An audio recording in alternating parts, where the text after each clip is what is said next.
Los fantasmas son los únicos monstruos que existen en todas las culturas, sin importar lo sofisticadas o primitivas que sean.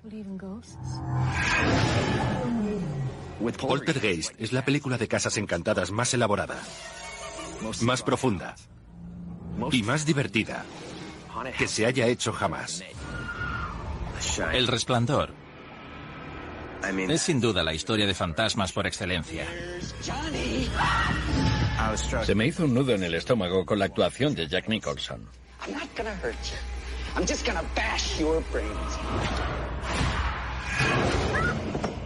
El Sexto Sentido es una obra maestra que cuenta una historia de fantasmas de una forma nunca vista. Puede ver fantasmas y espíritus. Muertos que se pasean como si nada. Insidious aporta al género humanidad. Casi ninguna otra película de miedo que hayamos visto lo consigue. La Señal tiene escenas tan perturbadoras que me costó varios días conciliar el sueño después de verla. Las historias de fantasmas tratan sobre cómo el pasado empaña el presente. Nos hacen preguntarnos si hay algo más, si iremos a una especie de limbo, al cielo o al infierno.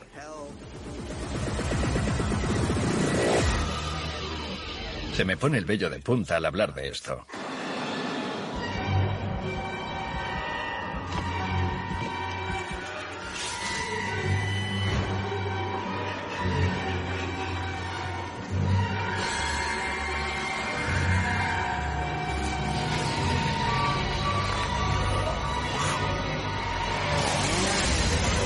La historia del terror. Historias de fantasmas.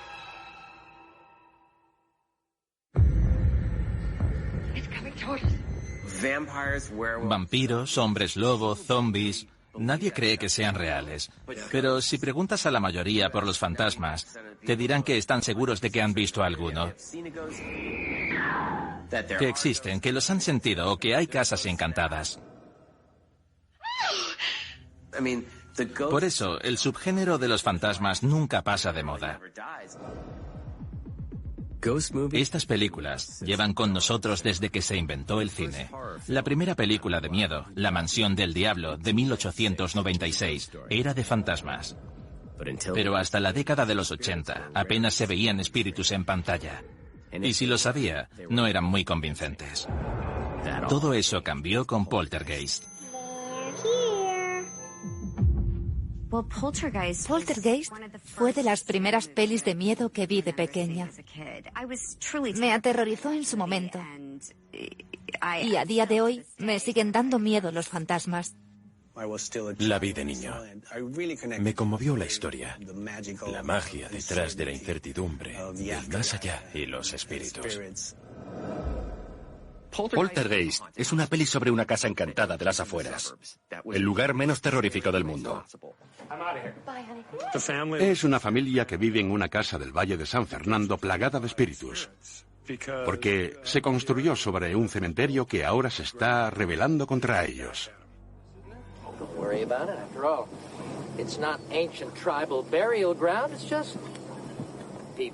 Me fascina Poltergeist. Se hizo acopio de casi todas las décadas del terror. Y las juntó para crear todo ese mal rollo.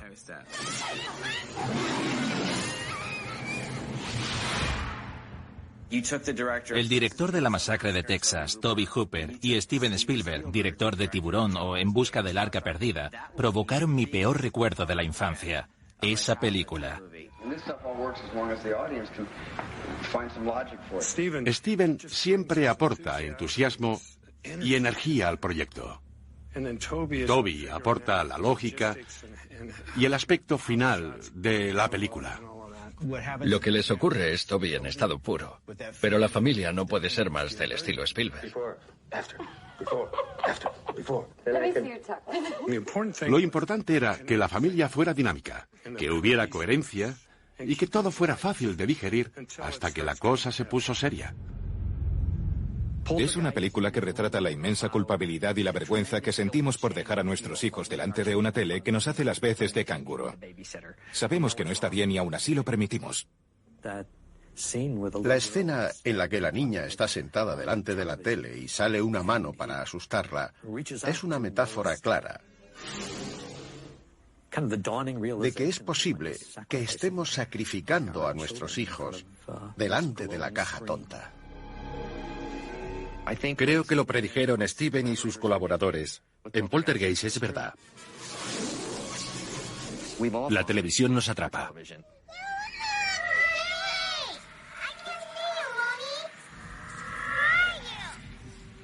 Su hija pequeña está atrapada entre este mundo y el otro.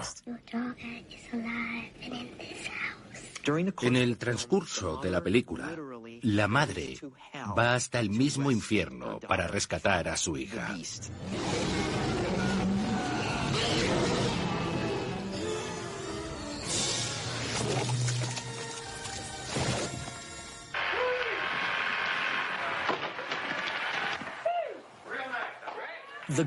La suerte con la que contó Poltergeist fue que los directores tenían un buen presupuesto para plasmar su imaginación en pantalla.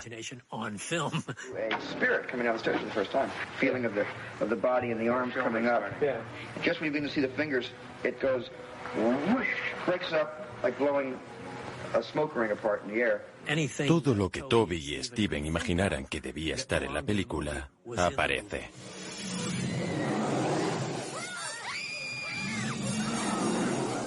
Y no hay imágenes por ordenador. Madre mía. La escena de la cara. Se puede dividir en 3 fases. La primera, soy yo con algunos arañazos. Después, salgo con una prótesis en la cara y voy arrancándomela a pedazos. Y al final, es solo un muñeco que se parece mucho a mí. Pero si te fijas, son las manos de Steven Spielberg las que arrancan toda esa porquería. Cuando me enseñaron cómo quedaba, no podía parar de reírme. Y alguien de sonido me dijo, ¿qué es tan gracioso? Y le respondí que nadie iba a olvidar esa escena. Me arranco la cara y se va por el desagüe.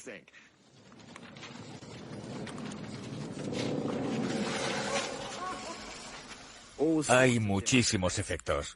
Ópticos, sets con perspectiva forzada, cuando Joe Beth Williams va corriendo por el pasillo y otros efectos increíbles y prácticos. Ah, sí.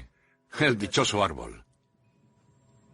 Steven tenía un recuerdo de cuando era pequeño, de un árbol fuera de su habitación, que le aterrorizaba. Por eso el árbol tenía que salir. Alguien le había puesto como nudos, o no sé, espinas. Por supuesto, cuando tuve que subirme a él, me arañé entero, con la lluvia y las máquinas de viento, los rayos y todas las cosas que se desprendían. Menuda locura. Que ese árbol cobrara vida, para mí fue muy intenso. Siempre que era de noche y me asomaba a la ventana, no podía dejar de imaginármelo fuera. El tema del árbol todavía me irrita. Fue lo peor que llevé de toda la película. Eso y la piscina.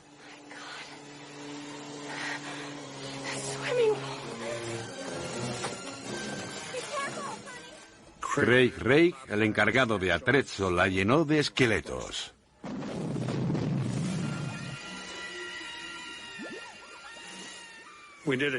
Hicimos una toma y le dije, no hace falta que huelan así, porque olía mucho. Y me dijo que eran de verdad. Ahora es casi un chiste. Si se construye una casa encima de un cementerio indio, sabes que va a estar encantada. En Poltergeist, la mejor frase de la película sale al final, cuando Craig T. Nelson agarra a James Karen de los hombros y le dice: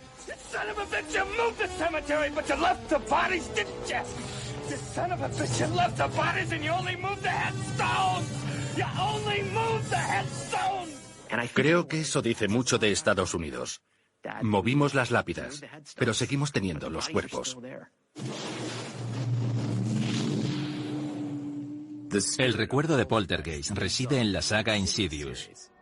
en la que se nos muestra un más allá plagado de almas sin descanso, algunas amistosas, otras mortales.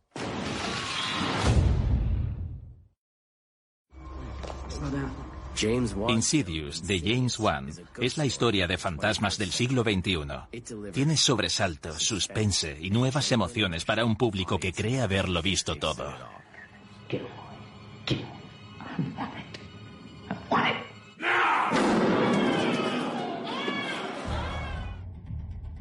Da gusto tocar un tema así. Esa paz doméstica que supuestamente se respira en las afueras. Es divertido entrar y perturbar la paz doméstica de esa familia.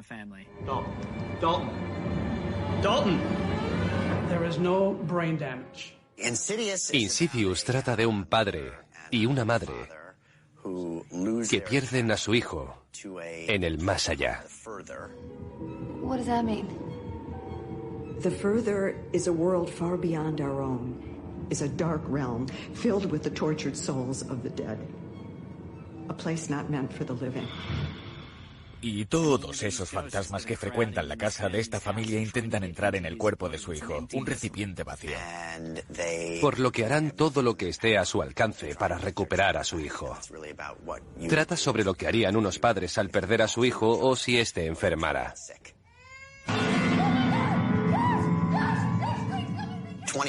Cuando han pasado 20 minutos y el público empieza a preguntarse por qué no se van de la casa, Patrick Wilson le dice a Rose Byrne: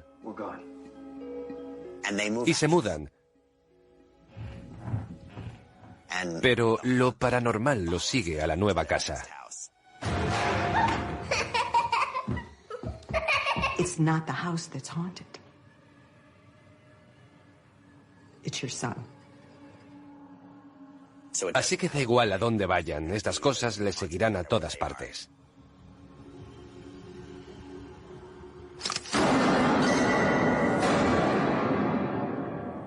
Contactan con mi personaje Elise Rainier, que es una conocida cazafantasmas, por así decirlo. Creo que Elise es única en el sentido de que no es la típica heroína.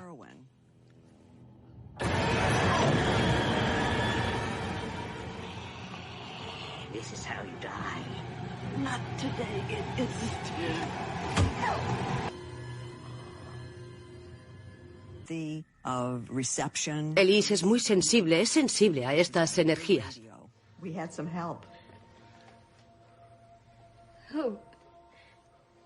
Someone else is here with us. Mom. Está en consonancia. Es una capacidad común. No creo que solo la tengan unos pocos. Pero nos sometemos a tantas interferencias que no prestamos atención. Si no nos escuchamos los unos a los otros, imagina otros mundos.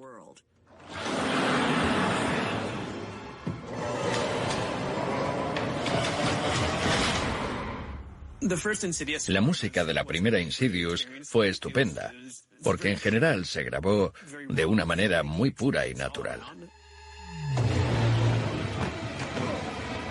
Un amigo encontró un piano desafinado y cuando tocabas una tecla salían años de polvo acumulado. Lo habían abandonado en el callejón detrás de su estudio hacía ya bastante tiempo, así que lo rescataron y me lo dejaron para grabar. Fue fundamental para el sonido de esa película.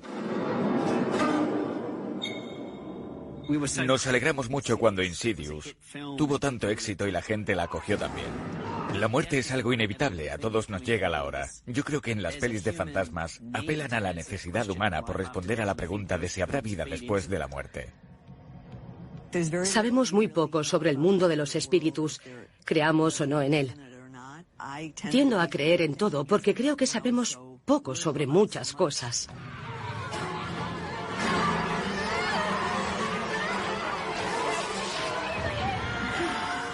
La saga Insidious y Poltergeist nos mostraron a familias normales unidas por un amor tan fuerte que son capaces de sobrevivir a un ataque sobrenatural. Pero uno de los mejores directores de todos los tiempos nos enseñó una imagen mucho más oscura de la paternidad y del más allá.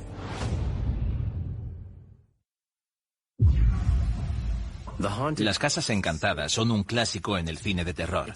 Normalmente son lugares siniestros donde se han cometido o están a punto de cometerse asesinatos. Dos películas de este género destacan sobre las demás: El Resplandor, de Stanley Kubrick, y La Mansión Encantada, de Robert Wise. Sobre todo las películas de fantasmas funcionan cuando tratan de lo que no puedes ver. Por eso para mí La Mansión Encantada, que es mi peli favorita de terror, va aparte.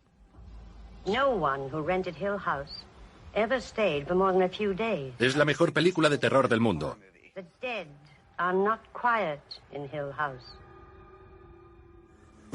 La Mansión Encantada va sobre un grupo de personas que visitan una sombría casa en ruinas para descubrir qué despierta a unos espíritus sobrenaturales.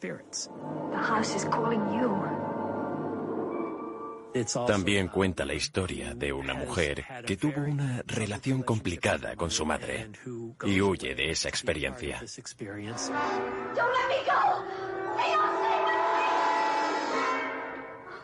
La Mansión Encantada es tan buena porque no vemos nada. No vemos a los fantasmas, solo se oyen y se sienten.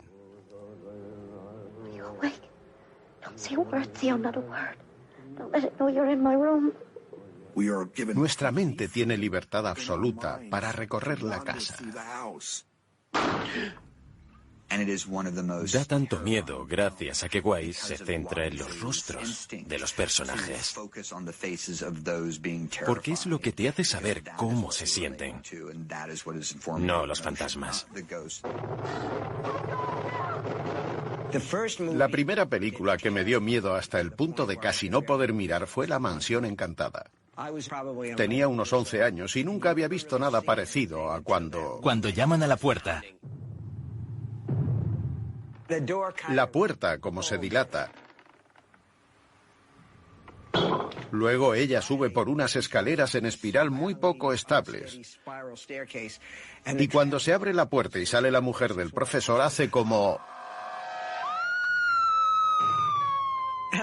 Casi me muero, casi me da un ataque al corazón. Creí que no lo contaría. Por supuesto, lo contó. Y 17 años después, el legendario director Stanley Kubrick adaptó su segunda novela, El Resplandor, a la gran pantalla. Al igual que La Mansión Encantada, trata sobre un lugar maligno y el efecto que tiene en las personas que lo habitan. Jack Nicholson interpreta a Jack Torrance, un escritor alcohólico que acepta el trabajo de encargado del Hotel Overlook durante el invierno. Is there something bad here? Well, you know, Doc, when something happens, it can leave a trace of itself behind. Things that people who shine can see. Jack y su hijo Danny tienen un don psíquico, un resplandor con el que ven a los fantasmas de las personas asesinadas en Overlook.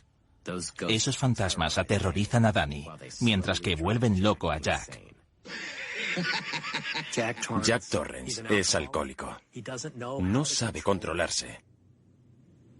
Y culpa a su hijo y a su mujer de su impotencia creativa.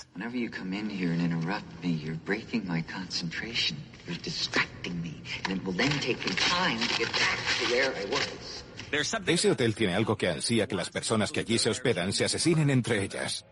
Come play with us, Daddy. Forever and ever and ever. El Resplandor cuenta con escenas emblemáticas típicas de uno de los mejores directores de la historia. Pero Kubrick hizo algunos cambios a la historia que no fueron del agrado de King, su autor. La disfruté igual que disfrutas un Cadillac bien restaurado sin motor. Lo único que le saco es que no hay arco de personajes. En el libro, Jack Torrance empieza siendo un buen hombre que intenta conseguir lo mejor para él y su familia. Creo que Jack Nicholson lo interpretó como si estuviera ya loco desde el principio. Desde el minuto 1. En la conversación que tenían en el despacho del señor Ullman, Jack responde: Sí, por supuesto, señor Ullman.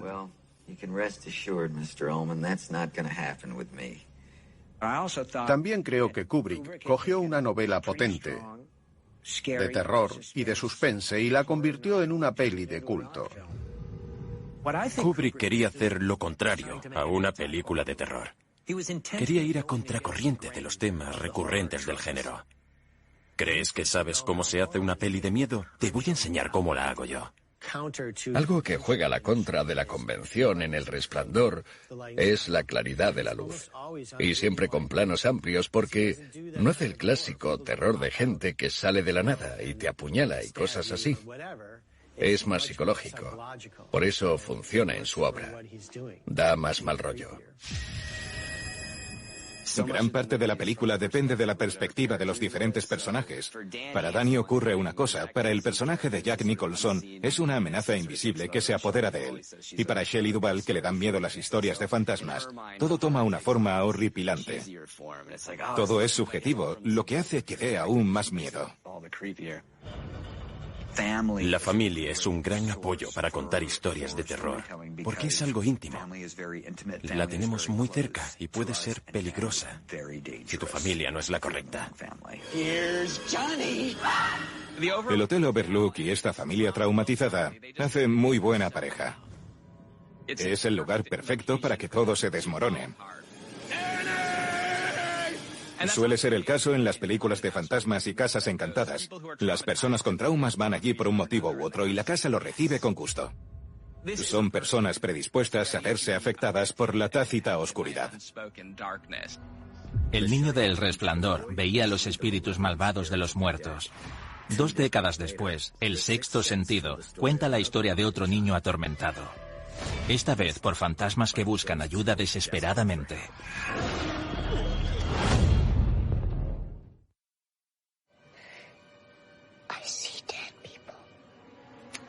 Dead people like in graves and coffins. Walking around like regular people. Hay muchas formas de contar una historia dentro del contexto del terror. Desde una manera superficial o desde la intelectualidad. Hay mucha gama de colores. Oh, you're scaring me. They scare me too sometimes. Okay. Ghosts. Un thriller sobrenatural, así etiquetaron a El Sexto Sentido. Había órdenes de no decir que era una peli de terror. Siendo brillante y aterradora, no querían que se llamara película de miedo, como si fuera un insulto.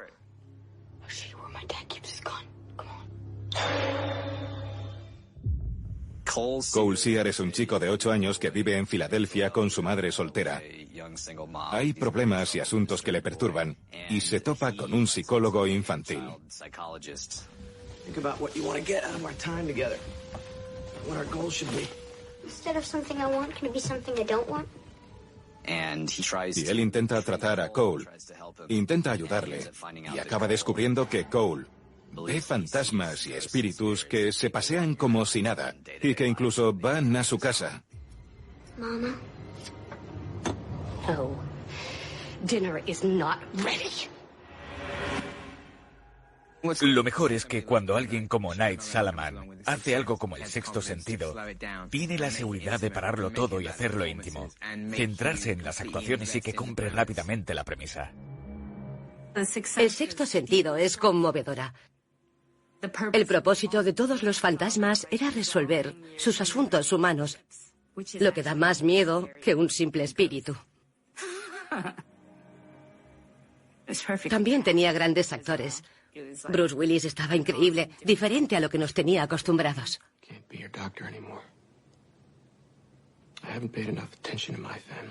Haley Joel Osment estaba perfecto.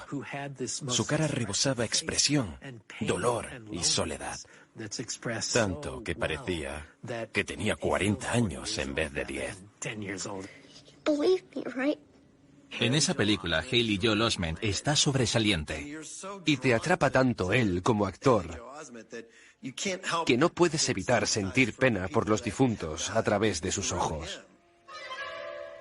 El rodaje fue mi educación sobre las pelis de terror porque me enseñaron muchas imágenes para que me sirvieran de ejemplo sobre cómo actúan las personas en situaciones así, porque a los 10 años no has vivido experiencias tan traumáticas. What is it? Why did you leave me? I didn't leave you. No me esperaba el final de la peli. Me dio muchísimo miedo. No, ni tú ni nadie. Cualquiera que diga que sí lo adivinó miente descaradamente. Yo tampoco. Nadie se lo espera. ¿Tú lo adivinaste? No. Ah, bueno, iba a decirte que te... No soy capaz de adivinar el final de Si ha escrito un crimen. Imagina El sexto sentido. Happy anniversary. Es una película aterradora. Pero el miedo no lo dan los fantasmas, sino las personas que temen no poder comunicarse entre ellas. En realidad, la comunicación es la temática de la peli. What do you think they want? Just help. That's right. That's what I think too. They just want help, even the scary ones.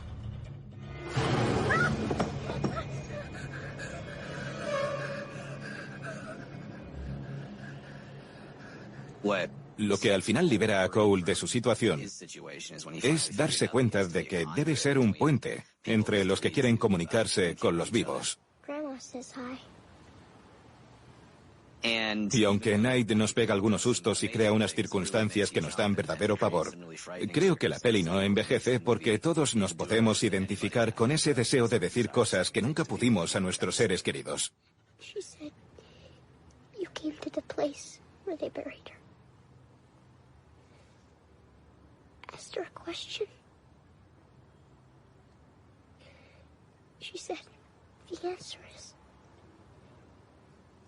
every day. La temática de fantasmas que necesitan a los vivos para solucionar sus asuntos no comenzó en El sexto sentido. Las mejores historias de todas las épocas tratan sobre asesinatos que los muertos quieren que resolvamos.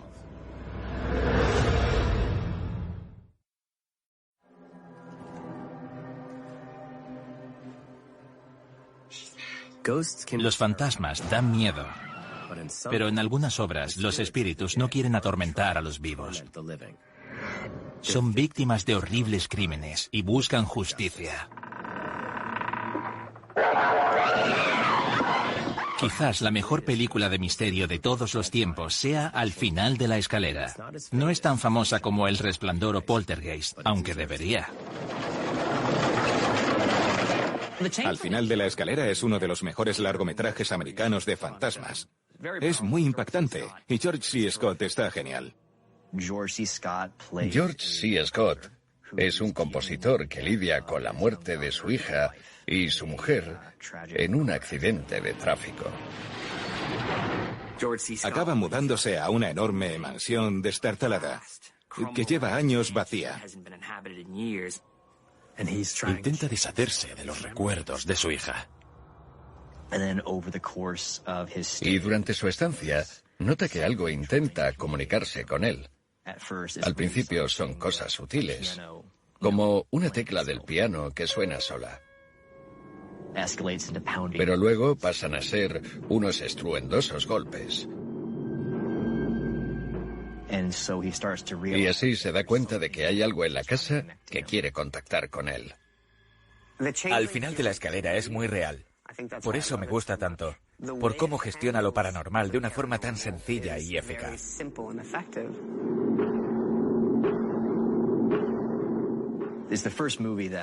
Fue la primera película que hizo que una simple pelota diera auténtico miedo. La pelota baja haciendo pum, pum, pum, pum. Y George C. Scott la ve y dice, se acabó. Así que la coge y se va a un puente cercano. Y la tira al río desde unos 20 metros de altura. Vuelve a casa pensando que estaría a salvo. Y justo al entrar por la puerta,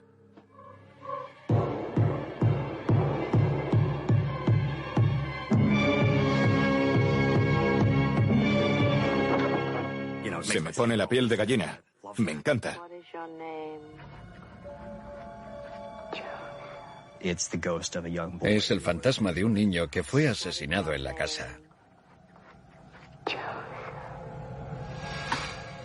George C. Scott entiende que el espectro de este niño tiene algo que decirle. Le da miedo y le aterra pensar qué va a hacerle. Pero también le da curiosidad y quiere ayudarle por su propia pérdida. La tristeza más profunda y el terror se dan de la mano.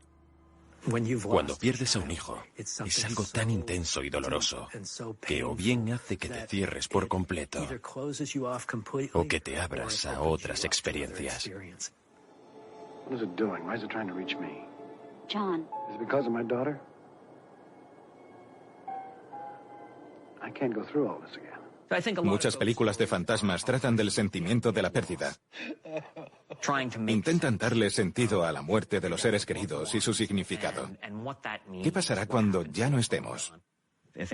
Si nos viéramos forzados a quedarnos en este plano, desde el más allá, será porque tenemos asuntos sin resolver.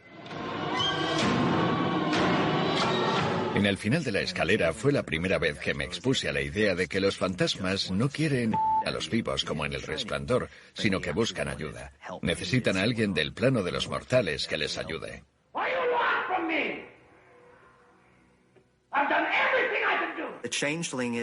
Al final de la escalera no es solo una película de terror, también trata de un asesinato. Queremos saber qué le pasó al niño y presenta un elemento que no habíamos visto antes, un fantasma que se comunica con nosotros para resolver un misterio que les ayude a descansar en paz.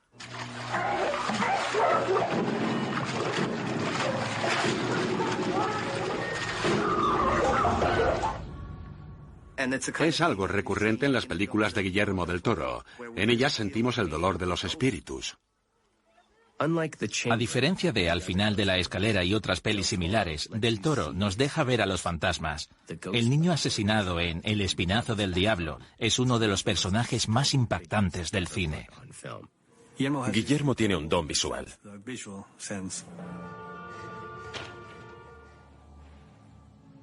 Santi es un fantasma, con los ojos vidriosos y una brecha en la frente. Le sale sangre de la herida, como si flotara. El agua fluye según las condiciones en las que murió.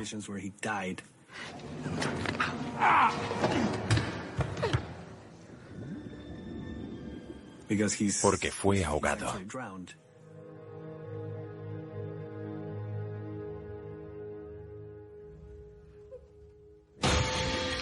Pero la mayor película de fantasmas de Del Toro es La Cumbre Escarlata, de 2015.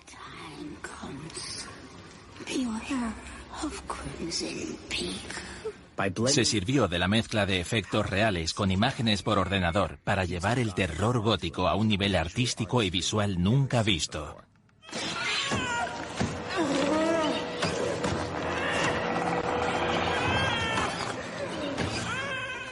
La Cumbre Escarlata fue mi quinta o sexta película con Guillermo del Toro.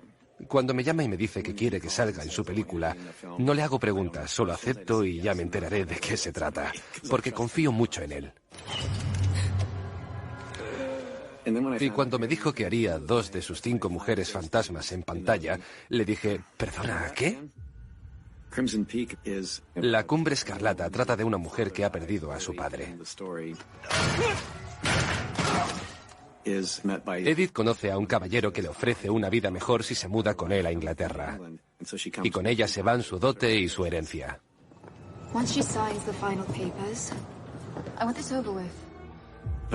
Pero la casa a la que la lleva está habitada por muchas esposas fantasmas que vivieron un pasado parecido. Porque no es la primera vez. Lo que más me gusta de La Cumbre Escarlata es que los espíritus no pretenden dar miedo. Puede que su aspecto sea algo desagradable a simple vista, pero están ahí para avisar y ayudar a esta chiquilla de que no se convierta en una de ellas.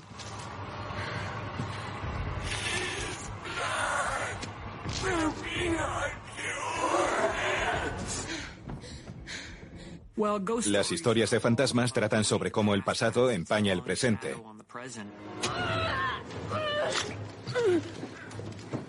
Faulkner dijo, el pasado no ha muerto, ni siquiera ha pasado. El derramamiento de sangre del pasado se abre paso hasta el presente. Los fantasmas de La Cumbre Escarlata fueron víctimas de un asesinato a sangre fría. Al igual que ocurrió en La Señal, Solo que este no quiere ayudarte. Es una asesina en serie que sale de su tumba. Have you heard about this videotape that kills you when you watch it? What kind of tape? A tape. A regular tape. The Ring is about... La señal trata de una cinta de vídeo que si la ves, a los 7 días, mueres. Naomi Watts interpreta a una periodista que escribe sobre esta historia y encuentra la cinta al investigar el caso.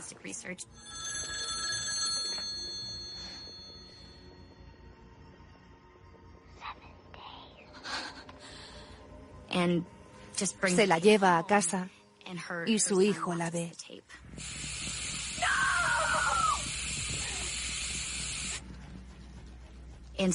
Así que la historia no solo va de una periodista que investiga un suceso para encontrar una causa, sino de una madre que intenta salvarle la vida a su hijo. Cuenta con una estructura a contrarreloj. Si ves el vídeo sabes que tienes 7 días antes de morir. Tu vida se va a ir a pique. Se va a parecer cada vez más a una pesadilla.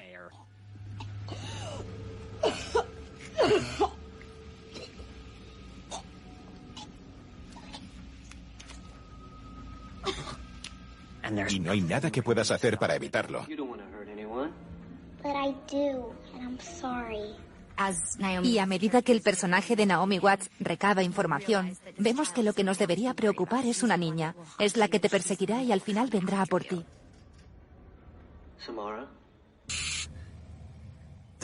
La señal es un remake de la película japonesa The Ring. Comparten argumento, pero se diferencian las culturas occidentales y orientales en cuanto a historias de fantasmas. Es un enfoque muy específico. Las películas japonesas solo necesitan una cara pálida y un pelo largo y negro. Es un símbolo que lleva años utilizándose. Es un icono que da miedo y pone la piel de gallina al público japonés, pero no al estadounidense.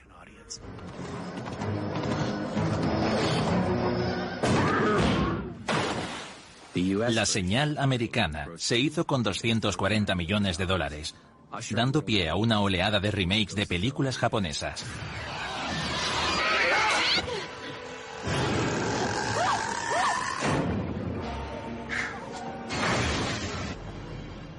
El amenazante y oscuro terror japonés llegó a las películas de Hollywood, del mismo modo que el remake de Andrew Douglas, La morada del miedo, en 2005. Era la primera vez que veíamos películas asiáticas de este estilo, y nos cautivaron esas imágenes tan inéditas para nosotros. La niña que se retuerce mientras la sujetan pegada al techo es una escena muy típica de estas películas de terror. Pero La señal sigue siendo la obra de mayor éxito basada en un clásico del terror japonés.